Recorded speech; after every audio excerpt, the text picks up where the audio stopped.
It should have been a quiet Friday evening. After weeks of tension and distance, my wife, Jessica, suggested we go out to dinner and talk. Her voice was calm, almost rehearsed. I didn't expect much. She had been distant for months, glued to her phone, working late every night.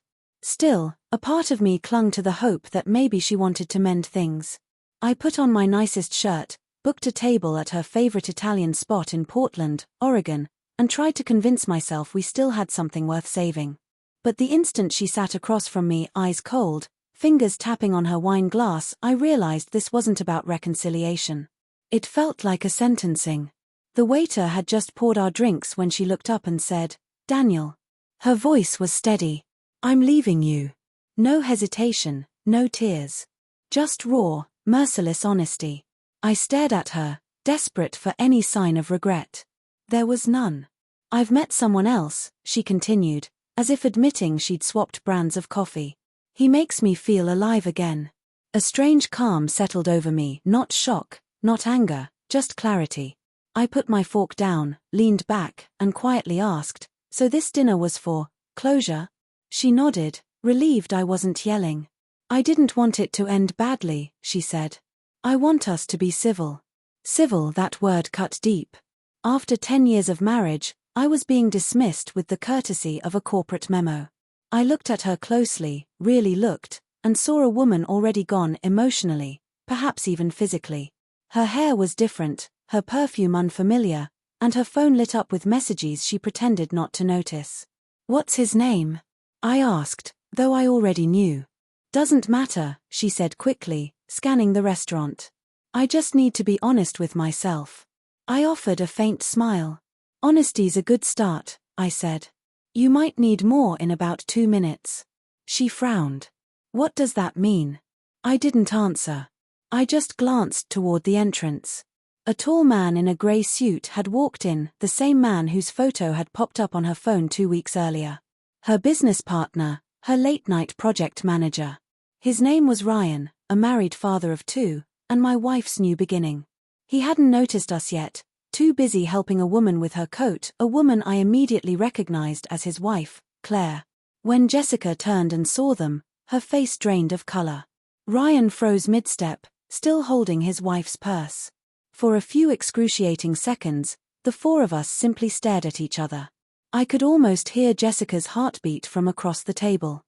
She looked like she'd encountered a ghost. I leaned forward, my voice calm. "You didn't think I'd invite them, did you?" Her eyes widened in disbelief. "You, what?" she whispered. I sipped my wine, smiling faintly. "When you started acting strange, I did some digging. Turns out Ryan's wife had her own doubts. We thought a little dinner meeting might be educational." Claire's gaze fixed on Ryan, caught between fury and heartbreak. "So it's true," she murmured. Ryan's jaw tightened. "Claire, please, not here." But she cut him off, her voice rising. "You said the business trips were over. You said you ended it." The entire restaurant went silent. Jessica's hand shook as she reached for her napkin, pretending to dab her mouth, but the panic in her eyes betrayed her. I sat back, quietly observing the unraveling. No yelling, no gloating. Just the calm satisfaction of lies collapsing in front of witnesses. Finally, Jessica turned to me, desperate. "Daniel." "I didn't know she'd be here," she whispered. "This wasn't supposed to happen." I tilted my head. "You mean, getting caught wasn't supposed to happen?" I said. "But it always does. Lies have terrible timing."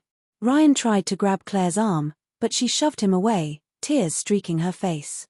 "You can have him," she spat at Jessica. "He's yours. Good luck. He's been cheating on me for years."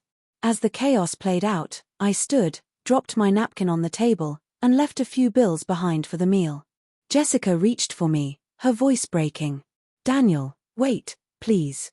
I paused long enough to say, "You ended this marriage the moment you decided I wasn't enough.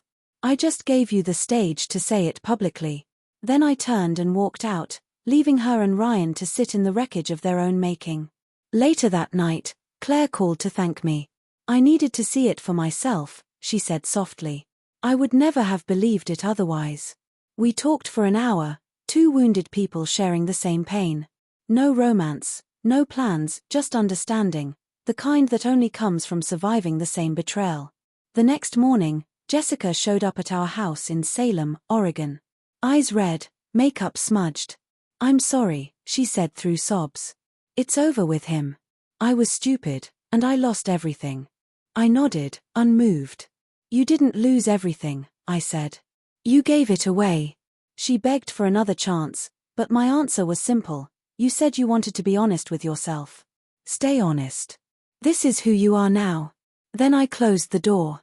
In the months that followed, I rebuilt my life piece by piece. Sold the house, started a new job, began traveling again. I heard Ryan's marriage ended in disaster, his career destroyed by the HR complaint Claire filed. Jessica moved into a small apartment in Eugene, Oregon. Her freedom tasted a lot like regret. Sometimes, when I think back to that dinner, I remember the exact moment she froze, the door opening and the truth walking in. She thought she was leaving me for love. Instead, she walked straight into the ruins of her own deceit.